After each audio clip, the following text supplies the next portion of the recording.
নারায়ণগঞ্জ কেন্দ্রীয় ঈদগাহ ময়দানে চলছে কাশেমি পরিষদ আয়োজিত আজমতে সাহাবা মহাসম্মেলন। এতে প্রধান অতিথি হিসেবে উপস্থিত রয়েছেন হেফাজতে ইসলামের আমির আল্লামা শাহ মুহিবুল্লাহ বাবুনগরী।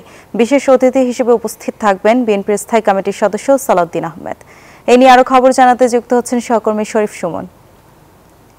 সুমন, মহাসম্মেলন কি শুরু হয়েছে কিনা, এছাড়া সম্মেলন ঘিরে কোনো তথ্য আছে কিনা আপনার কাছে?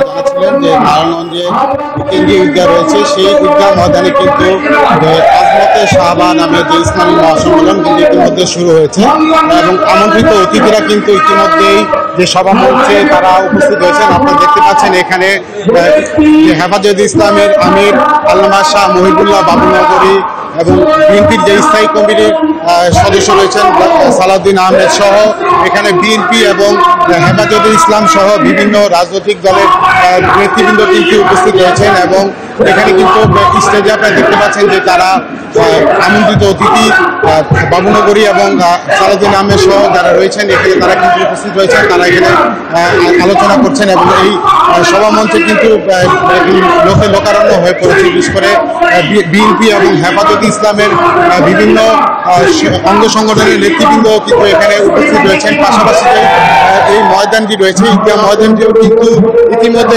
লোকারণ্যে পরিণত হয়েছে। আমরা দেখতে পাচ্ছি যে এখানে নেতাকর্মী এবং সাধারণ জনতাও কিন্তু আজকের এই মহাসমাবেশ বা মহাসম্মেলন তারা প্রত্যক্ষ করার জন্য এখানে তারা উপস্থিত হয়েছেন এবং এখানে তারা কিন্তু বিপুল সংখ্যক নেতাকর্মী এই ইসলামী মহাসম্মেলনে আজকে উপস্থিত হয়েছেন। নারায়ণগঞ্জের কেন্দ্রীয় ঈদগাহ ময়দান থেকে আমার কাছে ছিল এই সর্বশেষ। ফিরে যাচ্ছি স্টুডিওতে মনিরের কাছে। ধন্যবাদ সুমন আপনাকে।